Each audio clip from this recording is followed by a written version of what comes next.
Assalamualaikum warahmatullahi wabarakatuh. Perkenalkan, nama saya Rafiksan dengan NIM 11022 2018. Saya berasal dari kelas penyusunan rencana bisnis Agri B. Di sini saya akan mempresentasikan bisnis plan saya, yaitu sebuah perusahaan yang bernama Primary Exports. Nah, dari opsi usaha itu ada tiga. Yang pertama, agensi ekspor stroberi. Kedua, membership produk organik. Yang ketiga, itu toko offline UMKM.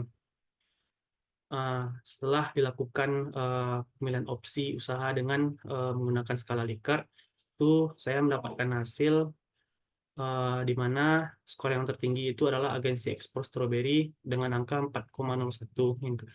Yang kedua, membership produk organik itu memiliki angka yang terendah, skornya itu 2,45. Yang ketiga, itu toko offline UMKM itu memiliki skor 3,16. Nah, tentang usaha. Nah, Primary Exports ini sebuah perusahaan agensi pemasaran yang mana itu mengambil produk stroberi lokal yang ditanam oleh petani di Kecamatan Empat Koto, tepatnya di Nagari Balingka, Kabupaten Agam, yang mana di sana tuh terdapat banyak petani stroberi dan itu sangat berpotensi jika dilakukan pengumpulan dan pengiriman keluar atau ekspor. Nah, dengan fokus pada kualitas, keberlanjutan, dan ketepatan waktu, Primary Exports itu menjembatani kesenjangan antara petani stroberi dan pelanggan global, menawarkan solusi pemasaran yang inovatif dan efektif, serta memastikan kepuasan pelanggan yang tinggi dalam setiap pengiriman. Selanjutnya itu analisis kelayakan. Pengertian analisis kelayakan. Menurut studi, kelayakan bisnis merupakan suatu kegiatan untuk menentukan layak atau tidak usaha yang dijalankan dengan mempelajari secara mendalam tentang suatu usaha atau bisnis yang akan dijalankan. Selanjutnya ada jenis-jenis dari analisis kelayakan. Pertama, aspek teknis. Kedua, aspek kelembagaan, organisasi manajerial. Yang ketiga, aspek sosial. Yang keempat, aspek komersial. Yang kelima, aspek finansial. Yang terakhir itu aspek ekonomi. Pertama, kita akan membahas tentang aspek teknis. Nah, dalam aspek teknis ini ada dua tahapan, itu peralatan operasional dan tenaga kerja. Nah, pada peralatan operasional itu Primary Export itu membutuhkan 5 peralatan. Yang pertama mesin pemisah, kedua mesin pencuci, tiga mesin pengemas, yang keempat mesin pengering, dan yang terakhir itu lemari es. Nah, untuk tenaga kerja dibutuhkan bendahara 1 orang, sekretaris 1 orang, tim IT 1 orang, tim resource and development itu 2 orang, tim humas 2 orang, tim pemasaran 2 orang, dan tim operasional mesin itu 1 orang. Nah, pada aspek kelembagaan manajerial,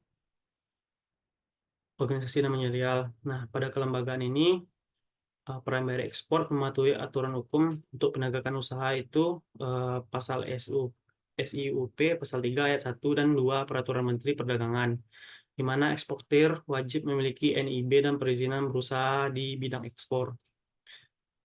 Yang kedua itu organisasi. Nah, pada aspek organisasi ini, Primary Exports menggunakan struktur tugas dan posisi yang jelas. Terdapat CEO, itu saya sendiri sebagai pimpinan puncak, diikuti oleh bendahara, sekretaris, dengan berbagai turunan bidang yang sudah saya jelaskan tadi. Ketiga itu manajerial. Pada aspek manajerial itu fungsi manajemen puncak dan dipimpin oleh langsung CEO yang memiliki kemampuan manajerial dan pengorganisasian usaha, dan dilanjutkan oleh manajer bidang yang diseleksi berdasarkan kualifikasi sesuai bidang yang ada. Selanjutnya itu aspek sosial. Primary Exports memiliki potensi besar untuk memberikan dampak positif secara sosial dengan menciptakan lapangan kerja baru dan meningkatkan pendapatan bagi petani lokal di daerah produksi stroberi. Selain itu, usaha ini dapat memperkuat hubungan antara perusahaan dengan masyarakat sekitar itu melalui program-program pembangunan dan pemberdayaan masyarakat atau corporate social responsibility. Nah, dengan fokus pada pembangunan berkelanjutan dan tanggung jawab sosial, Primary Exports ini memiliki potensi untuk menjadi agen perubahan positif di masyarakat sekitar. Selanjutnya, aspek komersial. Nah, pada aspek komersial ini ada 3 tahapan, itu segmenting, targeting, dan positioning. Untuk tahap segmenting ini, mencakup produsen makanan minuman yang membutuhkan bahan baku berkualitas tinggi.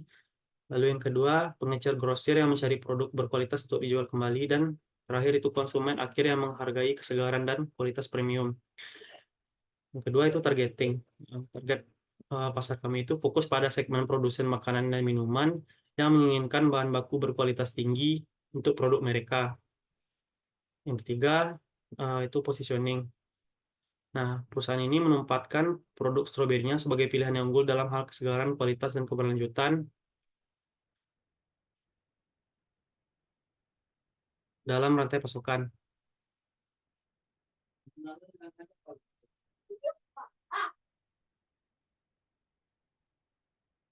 Selanjutnya aspek finansial. Nah, di sini terdapat beberapa indikator itu modal investasi dan modal kerja, di mana pasokan stroberi itu 1.000 kg per tahun, harga jualnya 50.000 per kilogram, hingga kurang lebih pendapatan 50 juta.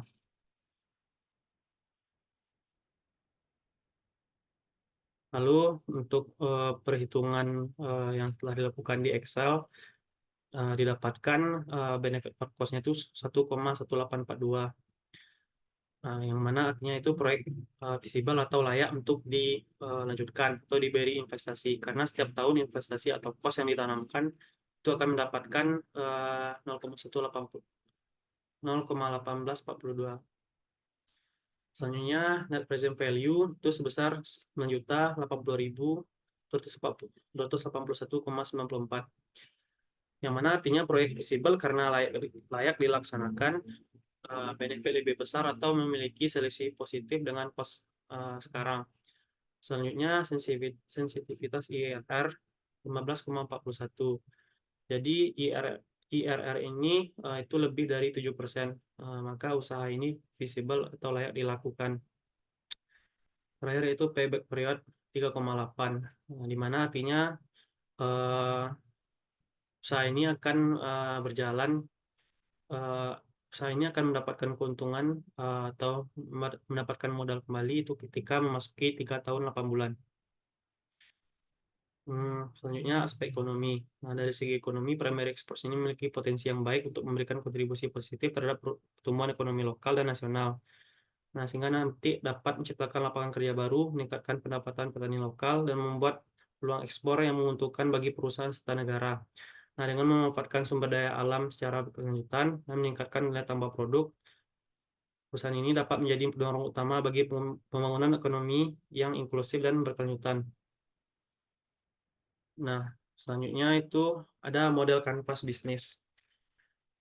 Nah, model kanvas bisnis di PT Primary Exports ini itu memiliki beberapa indikator, di antaranya itu key partner, uh, yang ada itu petani lokal, jasa dan jasa pengiriman. Dan key activitiesnya itu berupa pemantauan dari budidaya stroberi yang dilakukan oleh petani lokal tersebut yang memenuhi standar untuk ekspor. Yang kedua itu pengemasan dan pengiriman. Selanjutnya key resources itu lahan pertanian, jaringan distribusi yang mumpuni. Yang ketiga itu tenaga kerja. Selanjutnya value proposition. Pertama strawberry berkualitas tinggi, yang kedua keberlanjutan, tiga kemudahan pemesanan dan pengiriman. Selanjutnya customer relationship. Pertama itu hubungan pribadi, kedua itu ada program kemitraan dengan PT atau pihak lain. Selanjutnya itu channel. Channel ini itu ada dua, eksportir langsung dan pengecer dan pasar lokal. Selanjutnya segmentasi pelanggan untuk customer segmen ini itu ada tiga. Pertama produsen makanan dan minuman, kedua pengecer dan grosir, yang ketiga konsumen akhir. Nah, di cost structure ini ada beberapa indikator, di mana biaya pembelian atau pasokan stroberi dari petani, kedua biaya tenaga kerja, ketiga biaya sewa tempat, keempat biaya pemasaran dan promosi, kelima biaya penyimpanan, dan yang terakhir keenam itu biaya pengiriman. Dan untuk revenue streams-nya itu ada penjualan stroberi dan layanan logistik. Uh, Segitu presentasi dari saya. Saya ucapkan terima kasih. Assalamualaikum warahmatullahi wabarakatuh.